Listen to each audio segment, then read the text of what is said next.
Hey everybody, Ed here with the Digital Digest, and today I wanted to share a quick comparison between the LG G Pad 8.3 on the left and the Samsung Galaxy Tab Pro 8.4 on the right.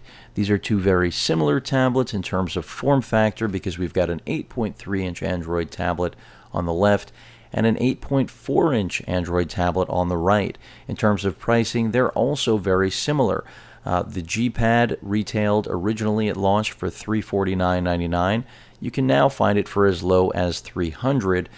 The Note, I said Note. The Tab Pro 8.4, on the other hand, just launched and is priced firmly at $399.99 for the 16 gigabyte version. So in terms of comparative price points, by the way, both do have 16 gigs of internal storage, Wi-Fi connectivity that is dual band, although the Samsung tablet does support AC connectivity, which the LG device does not. In terms of overall specifications, they're close, and I think for day-to-day performance, most users will not necessarily see a difference beyond anything other than the screen, because there is a very clear advantage for the Samsung, and that's because the 8.4-inch Pro on the right has a 2560 by 1600 resolution clear type LCD, and it frankly is one of the best looking displays that I've ever seen on any device, let alone a tablet, especially a sub 10-incher or anything larger for that matter. And this is the same resolution screen that Samsung employs on all of their Pro tablets right now, which is interesting and in some senses makes the 8.4 the most unique because it has the highest pixel density among at least Samsung's Pro offerings. Now the LG tablet, on the other hand, has the same resolution as the Nexus 7, 1920 by 1200, which certainly makes it competent in terms of competing with the iPad mini Retina. The Samsung, on the other hand, just kills the Retina, in my opinion, from what I've seen. But comparing these two, of course, the fact that you're paying less for the LG is one way of justifying that you're not getting that extra resolution. But you can also make the very clear argument that they're so close, and quite frankly, it's such a small screen size. 1080p or 1200p is more than enough. You certainly don't require, or most users don't need, and some may not even notice the difference between the two. Although I think even in this video, you will see some clear differences between just the overall quality of the panel. By the way, this is an IPS panel on the left, and as I mentioned, a clear type LCD on the right. The whites just look whiter on the Samsung. Colors overall look better.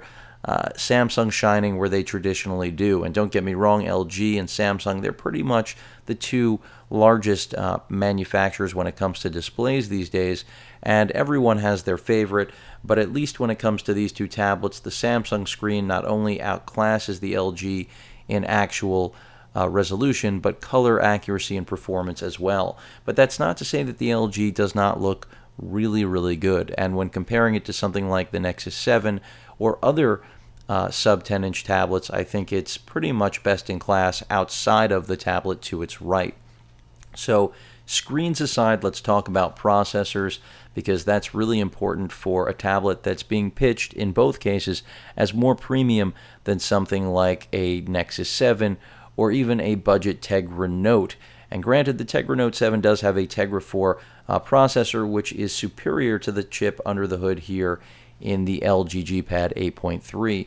So we've got a Snapdragon 800 Pro on the right, which is pretty much the best mobile processor on the market, depending on your needs. The Tegra 4 a little bit better for gaming, depending on whether or not you care about Tegra 4 optimized gaming in general. But overall, the 800 is the class or the processor right now to own in top tier devices. The same one that's found in the Note 3, Samsung's flagship phone, and this really does look like a 8.4-inch Note 3. Key difference being there is no Note experience here. The speakers are bottom mounted. I'll get to that a little bit later, but again, that quad-core processor in here is just simply beast. On the other hand, the LG tablet employs a Snapdragon S600, which, while not as powerful as the top tier 800, is still one of the better mobile processors on the market, and you'll find it in a lot of competing higher-end tablets at higher price points than the one you're looking at here. I will point out, though, that even though the Nexus 7 runs an S4 Pro, it technically is on the same pace as the S600 for those of you curious. But that's something where I'll probably end up comparing the LG G Pad 8.3 to the Nexus 7 as well. So both have really competent quad-core processors, but there's no question Samsung the better of the two, and they both are coming from the same manufacturer. So 600 versus 800, even if you know nothing about the chips, the numbers tell the tale. But I can assure you the capability here will outperform the 600 in just about every form and fashion. Also in terms of graphics, this tablet, that being the Samsung on the right, superior. And that's because the Samsung is substantially more expensive at its $500, at least current retail. You're looking at, right now, a realistic $100 price difference between two 16-gigabyte Wi-Fi only Android tablets that almost have the exact same screen size and very similar weight as well as overall form factor. Very little bezel, both very minimalist in terms of design. No buttons on the LG. We do have a back, home, and multitasking button on Samsung's device, and that's because Samsung has had that uniform device or structure across all of its tablets and phones for quite a while now. In fact, the modification of the menu over to a multitask button was a really big step for them.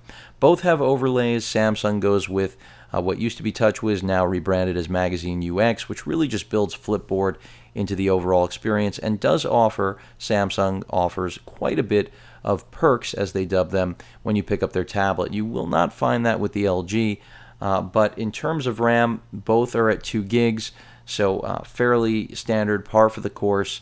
I would like to think for tablets in this sort of price point range, as well as overall quality. In terms of Bluetooth, both support 4.0.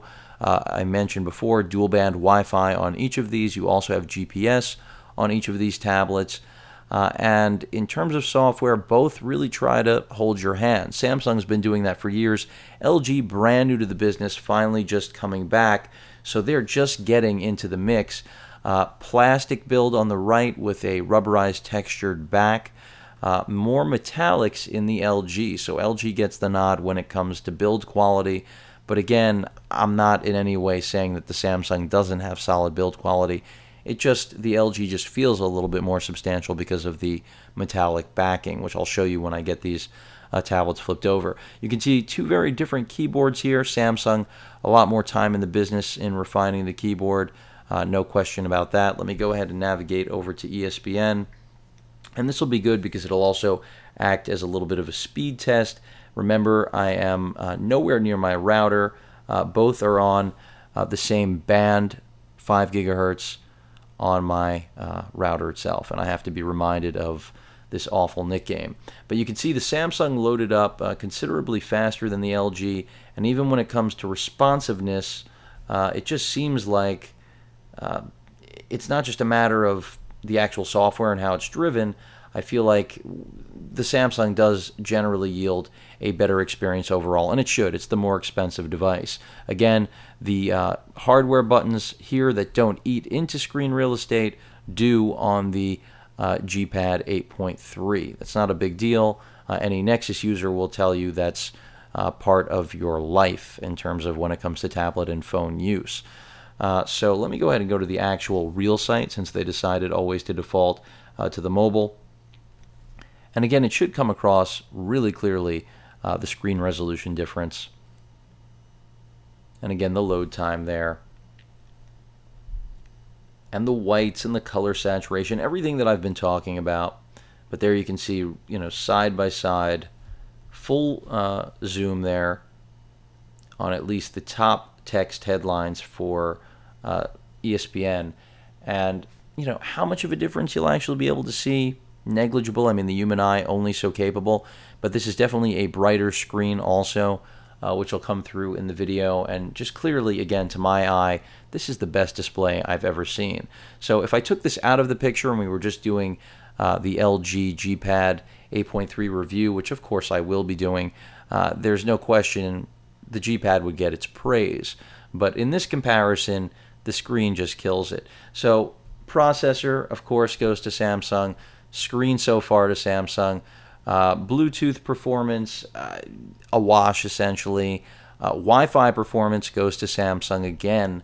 And also the fact that the buttons aren't eating into screen real estate. I personally still prefer that, but that's an editorial. That's not a matter of just a fact for any user. Some of you will prefer having the more Nexus-esque experience. Beyond that, let's get over to some real software. As I mentioned, both tablets do hand-holding, but LG definitely emulating Samsung in this regard because Samsung's been doing it for years, trying to basically bring users over from Apple and show them that it's not difficult to learn. The learning curve isn't so intensive or grueling. So we've got some of that now with LG as well. Very similar looking home screens. That's not a new thing. LG has been making phones for a long time. It's just they haven't been in the tablet business. So they're not, the software here, don't get me wrong, isn't a new thing. LG's been doing this for a long time. They're not copying Samsung, but things do look really, really similar. In terms of web browsers, Samsung does have their own as well as Chrome. However, with the LG offering, I believe Chrome is the only thing you're getting stock. They do not include their own web. Oh, no, excuse me. They do have a WebKit browser. I take that back. I just haven't been using it. In terms of software, though, you can see things look a lot more cluttered here than they do when we jump over to the app drawer for the Samsung tablet. And that's, again, I think speaking to the maturation of Samsung, realizing that the consumer in general wants a really clean, simple interface. I don't know if you want to just call that taking a lesson from Apple, whereas the LG looks more like every other Android device out there. And this is, again, going to be, I think, more comfortable for someone who doesn't want to feel like they're in a foreign environment, but rather just a traditional Android tablet experience like the LG has to offer. Both have their advantages and disadvantages, but let's keep in mind these are both just app and widget screens after all.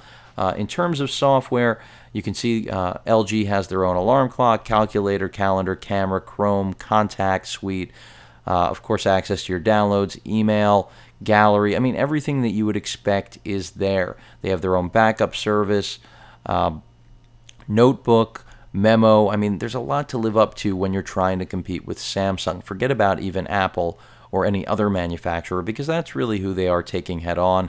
That's why these tablets are almost exactly alike, at least in terms of form factor and size. Q-Pair for pairing with phones, something Samsung also does with their Galaxy lineup. After all, what good would the Galaxy brand be if it didn't really uniformly, cooperate with each other across both phone and tablet experiences and sync up nicely? And then all of the streaming media services that you already expect to see. But again, Samsung has really cleaned it up and refined it in a way that, of course, LG is just inherently behind. But some people will appreciate the extra software LG gives. I mean, Polaris, nowhere near the Office suite you're getting here with Samsung, nor are you getting any of the perks, as I mentioned before. That Handcom Office suite really does kill Polaris. I mean, Polaris is good, don't get me wrong, but Samsung's giving you something that really many would argue is just as good as having Microsoft Office. Beyond that, other things that you should note, I mean, of course, a task manager included there. LG does some things to make you feel at home as a power user because even though this isn't an 800, this S600 is still a really solid performer. In terms of remote control, let's not forget Samsung has not become famous, but at least everyone's aware. Infrared remote control feature is built in to all of Samsung tablets, especially the Galaxy lineup, of course, at this point. That's something that LG has emulated as well, and LG also offers that capability, so they do have their Quick Remote app, which will bring up the ability to basically customize and create an ecosystem for controlling your infrared remote-based devices from your tablet, much like Samsung as well as Sony has been doing for a long, long time. But to take a look at the settings menu, that's where I also wanted to show all of you, what that looks like in terms of the differences between the two. Again, I can't help but feel like there are a lot of similarities, which is good and bad. Samsung has cleaned things up a little bit from the TouchWiz UI that they used to be using. KitKat here, in terms of, let me see if there are any updates right now as of at least the status of this review for this comparison. I'll jump to the update center and let's see.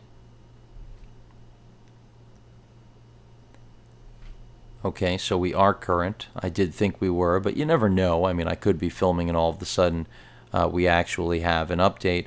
But when it comes to the actual software, I mentioned we're running version 4.4.2 here, I believe. I'm going to double check on the version of KitKat, and yes, it is 4.4.2. But in terms of with the G-Pad, I believe we are not at that level. Let me see.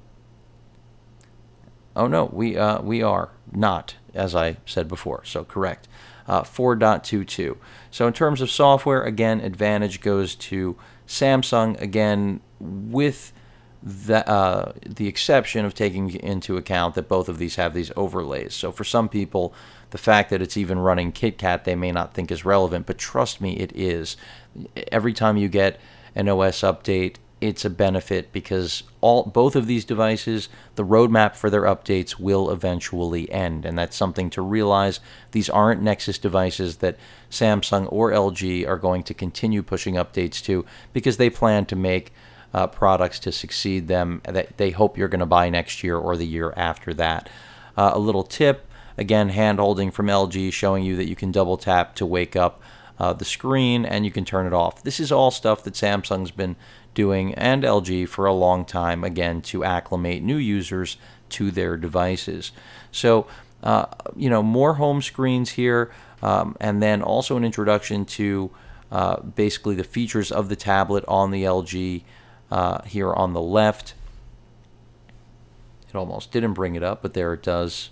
And similar to like the Flipboard experience you get here with the magazine UX, which Samsung has built in.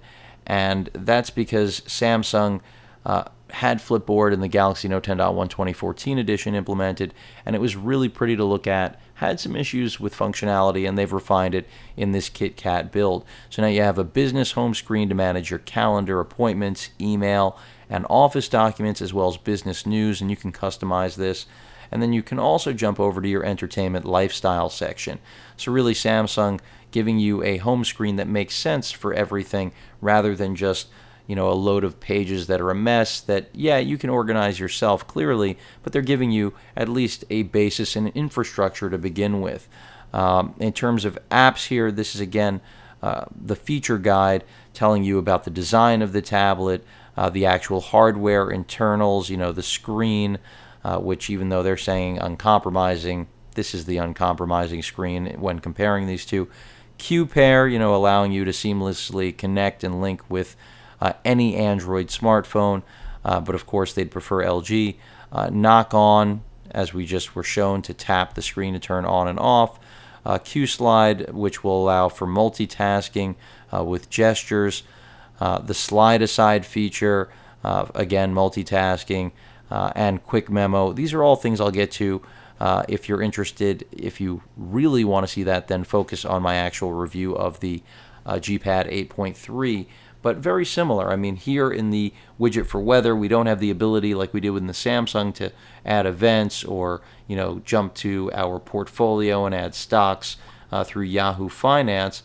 But still, there are some benefits, that you are buying into with the Samsung product. There's no question about it. I mean, just the multitasking feature itself is something that is so much more fleshed out in this device than in any other on the market. Split screen, readjust. You have the ability to do even more with those split screen options right there, flipping them. Just eliminating one. All sorts of things. And then you have the perks, which I've mentioned 3 times already, but I'm not going to get into it.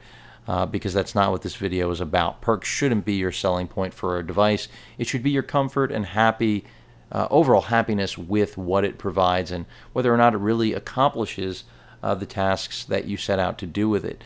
But most of the included software here, the video editor is a cute little thing to have, but in terms of practicality, again, it's meant to be used with the camera on board, which is something I personally don't use, but I'm sure there are some of you out there that will. Samsung has their own app store, but again, most of the applications here are targeted towards pros. The remote PC, the WebEx service, the Office suite. There's no question the camera capabilities here on the Samsung better than that of the LG. And finally, LG finished loading up the video editor. I'm not going to take you through that today either. But just overall, two really solid tablets. Battery life very similar also. You're looking at 10 hours here on the right and roughly the same on the left. Speaker performance also solid. Both use micro USB for charging. I found that in terms of speed, they're both very fast, and that's because they both use similar processors that benefit from very quick charge times. So that's a good thing. Let me go home there, jumped into camera mode. And again, form factor, really, really similar in terms of the actual thickness of these two tablets. The Samsung is the slimmer of the two, but that's only because it stays constant across the entire thickness. The LG does not. In terms of the actual button layouts and ergonomics, the LG is a little bit more comfortable to hold. Some will prefer this metallic back that I spoke of before. You can see the speakers right there on the back. Audio output definitely solid on the LG, and the LG does feel like it's definitely better constructed overall than the Samsung. Samsung has this faux leather, which used to feel like plastic, now feels like the rubber it should have from the beginning if it wasn't going to be leather, on the back with the stitch around it.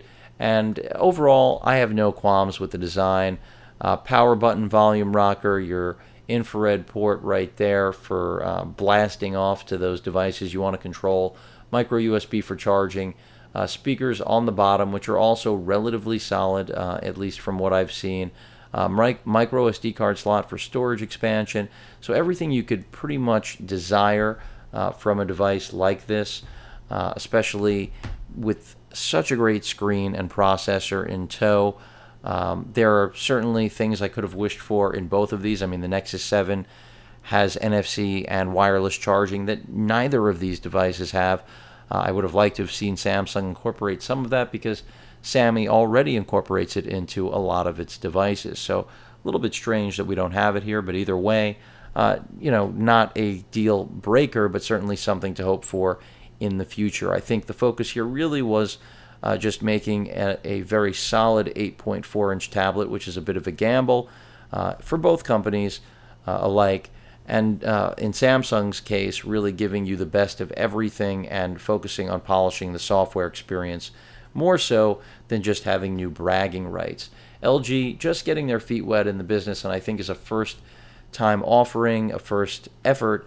This is a great one. I mean, solid build quality, great screen, a strong quad-core processor, good graphics performance, I would say decent cameras, complemented by an overlay that in some ways some may prefer to Samsung's a little bit less bloat than the Magazine UX, but still plenty of its own. Quick access in the same way Samsung has in their notification bar, giving you access to all sorts of controls as well as settings. A little bit more on the LG, and that's where software is going to be really a matter of personal preference. And do you already own an LG or Samsung phone? Whichever you own is probably going to lead you towards the companion tablet product. But when it comes to processor, screen, and just overall experience in the tablet business, Samsung has LG beat. And if that's what you're trying to find out, which is what I would hope in the course of this comparison, which is now almost at 25 minutes, there's no question that the Samsung 8.4 Pro on the right is the better tablet of the two, in my opinion.